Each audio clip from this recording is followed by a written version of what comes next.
係吳少峰，係2024年里昂世界技能大賽資訊網絡系統管理嘅香港代表選手。中學嘅時候，我認識到一班喺網絡建構同網絡安全行業工作嘅前輩，聽完佢哋工作上嘅分享，增加咗我對呢個行業嘅興趣。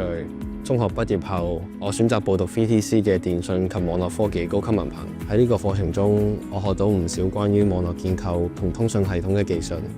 我認為資訊網絡系統對每一個行業都好重要，因為喺每一個企業網絡底下，都需要一個好穩定嘅網絡系統去支援整個企業嘅運作。後來我參加世界技能大賽，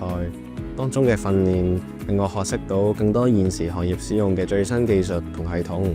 例如 Linux 同 Windows 嘅網絡建構。比賽入邊，我要確保所有系統運作暢順同不間斷，另外仲需要故障排除等等。我希望藉著參加細賽嘅經驗，可以擴闊我對網絡建構嘅認識同提升技術嘅水平，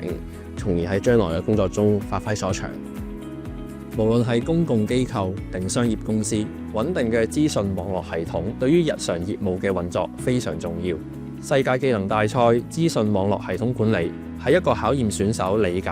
配置、管理同維護資訊網絡基礎設施嘅比賽項目。呢個項目旨在培養參賽選手喺資訊網絡技術領域中有關網絡系統管理能力。當中會用到唔同嘅管理技術，例如自動化網絡管理同埋伺服器系統配置。比賽期間，選手需要確保系統無間斷地順暢運作，同時亦要限時內完成唔同嘅系統管理項目，包括資訊系統管理、網絡服務維護以及資訊網絡故障排除等。期望透過世界技能大賽可以培養資訊網絡科技相關嘅技能人才。